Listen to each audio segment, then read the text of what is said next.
Okay, so I'd be lying if I said that this episode of My Hero Academia didn't put tears to my eyes. Episode 137, aka season 6 episode, I don't know, 23, something like that. But episode 137 of My Hero Academia really took it to me when it came to the emotion and the feels. And I thought I couldn't do it anymore simply because it's like, yo, dog, Deku, we already seen him go through some stuff. Season 6 has been beyond a roller coaster ride for Deku's character, all the way from, stemming the beginning of it with the war, and just in general, My Hero Academia season 6 has been the most brutal, the most toughest, the most hardest road that Deku as a character has had to face. Not even just Deku, because this episode as well showcased there was also Class 1A and the senseis and everybody around Deku, but pretty much everybody we've seen in this story, they've been through a lot. You know what I'm saying? The beginning of season 6, the first half with the war, how many people lost people, how much war and devastation went down. Like, it was a lot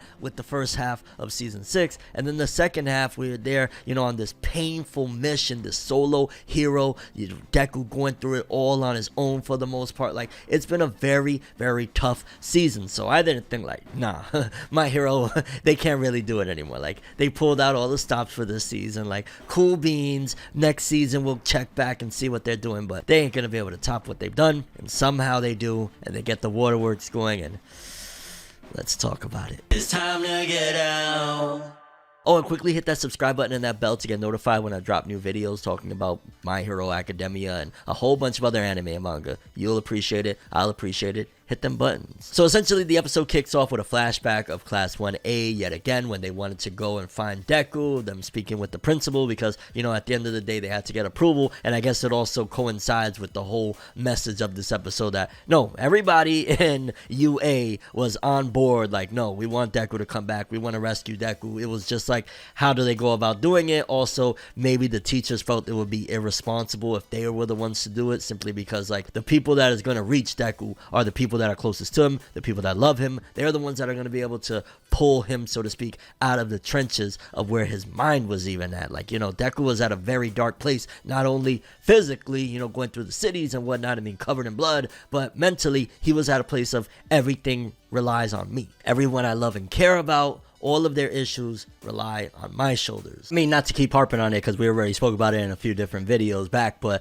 essentially for Deku to kind of ignore All Might, there's a problem. Deku is the biggest All Might fan out there, period, bar none. There's no discussion. He absolutely adored and loved All Might. So for him to have ignored All Might, he was in a dark place. He was in a very tough spot mentally as well. So it needed to be Class 1A to come in and step in. Anybody else, and Deku would have been like, man, get off of me. What are you even talking about, bro? Like, yo, you gotta move right now, fam. I'm trying to do this solo hero stuff. It ain't gonna happen. Like, get away from me. You know what I mean? So it had to be them.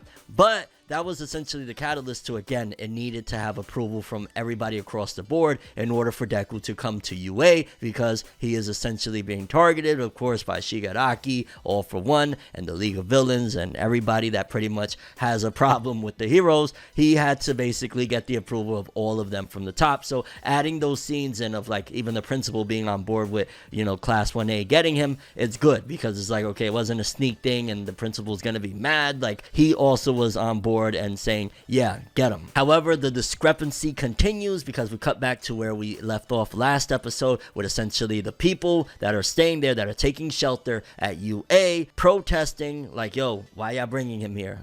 I thought this was a safe zone and y'all bringing the atomic bomb up in here. What is happening? Why are y'all doing this? And it was essentially the conflict of this episode of basically the people's hearts, because that's also been a more grandiose thing that's been happening with these last couple seasons of My Hero, but especially this one, of the people losing faith in the heroes not basically meeting up to the expectations that the people have had. And of course, with the war in the beginning of this season, yeah, they're probably not going to have the most faith in the heroes. So especially you add all of that apparently they took Best Jeanist's word. A lot of these people, they were like, yo, Best Jeanist would never steer us wrong, dog. He's one of the good ones, you know what I'm saying? He's the good guys. He's not going to do us dirty. So they all came to UA, or a good chunk of them, based off him giving the good word. Like, yo, it's safe. Don't worry about it. So now they they also looking at Best Jean. It's like, oh, you was all Cap, so you're not just a Jean dude, you also a Cap dude as well. We got you, fam. You're Captain Jean asswipe. Pushing forth even more that the people are gonna even lose more faith in the heroes. Like,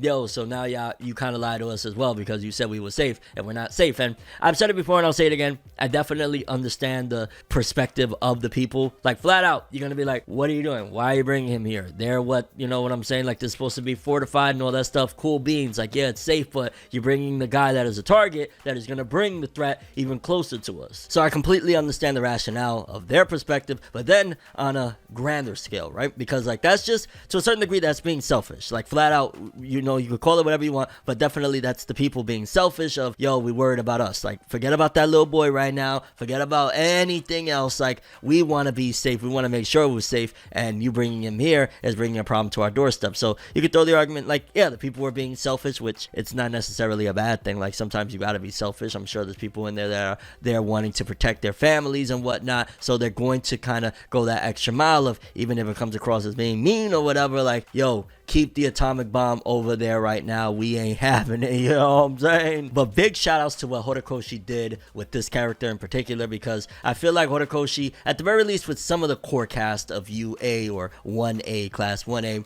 he pretty much does give them these really awesome, grandiose moments. Like with the Class 1A versus Deku stuff, he definitely gave each of them their moments, but in particular, this moment, it being a subversion of not necessarily just having to be like, oh, it was Bakugo that stepped in, or it was Todoroki that came through to really give that word, when Ochaco was the one. When Uraraka grabs the megaphone and goes up on the roof and starts giving out a speech to these people about Deku and about allowing him to be there, that's when I was like, well, for starters, of course, because I read it in the manga, but just in general in here, like, that is so cool that Horikoshi, even now, even in a non-necessarily battle scene, right? Because it doesn't always have to be a battle scene for it to be an impactful moment or an impactful part for a character's character arc. In general, to see Uraraka kind of brave up a little bit, because Uraraka was a little bit timid, especially in the beginnings of My Hero Academia. So to see where we're at with her character right now, that she's straight up not necessarily screaming at, but more so talking with the people that are protesting against Deku staying in UA and giving them a different perspective on like, yo, I understand y'all worried and stuff like that, but what about him? What about him? Like, do you not see, look at him. He's ragged. He's beaten down, worn down. Doesn't he also deserve a place to stay? Like, he's been doing all of this to protect you guys. He's been doing all of this to protect the people. So doesn't this person that is beaten down, that has been trying his best to be a hero for you guys, he doesn't deserve something as well? It goes back to the last video where I was talking about like, who's the savior to the savior? Who's the hero to the hero? Deku breaking down right there. I ain't gonna lie, I was breaking down right with him. When the crowd started looking around and being like,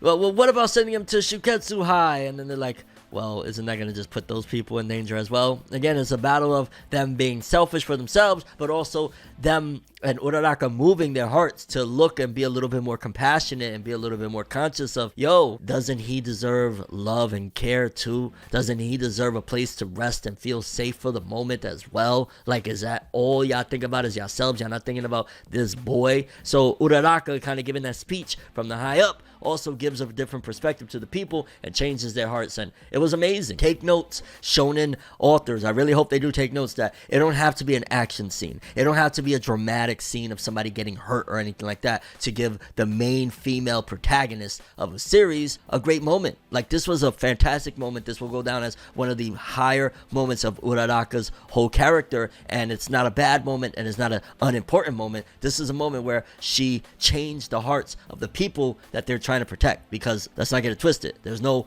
hero nothing. There's no academia. There's no story if there's no people to save. So for her to reach their hearts at a time that they're completely like, they've, lost hope in everybody. They lost hope in Best Genius at this point for him lying to them. Well, not lying to them, but basically not giving them that, the ticking time bomb is arriving soon. They lost hope in Endeavor. Endeavor lost a lot of people after what Dabi did and, the truth, so to speak, that he put out there about his pops and their family or whatnot. So they lost a lot of hope in the heroes. So for this girl, that she's not even a full-blown hero, to come and change their hearts, that is very important, and another showcasing of Uraraka is a very awesome character and very important, and that moment itself was fantastic. Again, seeing Deku, when Deku starts crying and breaking down, it really did get me teary-eyed as well, to see all of this come to, you know, full circle, so to speak, to see Deku's character come from being the scared little kid that he was. And this is a unclear situation, even for a hero. This is like, well, what do I do when the people that I want to save are looking at me like I'm a problem? Where do I go with this? How do I take this? How do I approach this? Where is the next avenue, the next move, so to speak? So for, again, even when Deku breaks down, for him to kind of accept it as well, because he was still a little bit like, you know, they're right, I'm trash, let me just get up out of here. Well, he didn't say he's trash, but, you know, he was like, maybe I should just bounce up out of here, dog, I'm a problem. And for her words to reach everybody else and Deku as well, that was impactful. So again, I gotta keep on giving credits to, shout outs to Uraraka. Take notes, shonen authors. This is how you give a really epic moment to your female protagonist without it being that she's getting beat up. This is dramatic, giving her power-ups that don't make sense. None of that stuff. This is just straight up using the heart to speak out a powerful message, and I thought that was very awesome. And I also really love how Horikoshi utilized the characters like Kota and the girl that was saved by Deku earlier in the arc, that, you know, she was being basically segregated from things because of the way she looked and whatnot. And of course Kota, that goes all the way back to, was that season 2 or 3? Like, this is, you know, a long time coming. So Horikoshi not being completely contrived. He didn't use like every single person that Deku ever saved, they just happened to be there, but he used a few people that, look, Deku's been a hero to all these people, how come they can't save him now? And Kota being like, man, you know, when she was saying that I really wanted to run up there, I'm sorry, dog, I'm not on your levels though, you know what I mean? That again shows a differentiating factor of, this is what heroes do and this is what regular humans, regular people do. So a little bit of a difference there. And just in general, this episode was beautiful, fantastic, emotional, got me really freaking sad with the waterworks. The fact that they finally came around and they were like, well, let's hear them out, yo, what does he gotta say, you know what I'm saying? And then them eventually saying like, yo, if he stays here, are things gonna go back to normal? And Deku saying, yeah, I'm gonna make sure I change everything, I'm gonna bring it all back. But he's not even gonna just bring it all back. If they vanquish the threat that they're facing, All for One and the League of Villains and the Liberation and all of those people, now he's not only making it back to where it was, he'll make a better world. So very awesome stuff, very powerful stuff. And honestly, again, I don't care what anyone says, My Hero Academia Season 6 is going down as one for the books. One of the best seasons of My Hero Academia. It's just rich content, yeah. And of course the episode wraps up with taking into perspective to seeing some of the other, again, the senseis, the pro heroes like Aizawa, seeing that he's really, you know, banged up from the first half of the season. That war took its toll. He got one metal leg, he's missing an eye. Homie is like, I don't know, initially people said he was Kakashi. He definitely kind of has a Kakashi vibe, but homie is going on the route of Sasuke, like missing limbs and all sorts of shit, like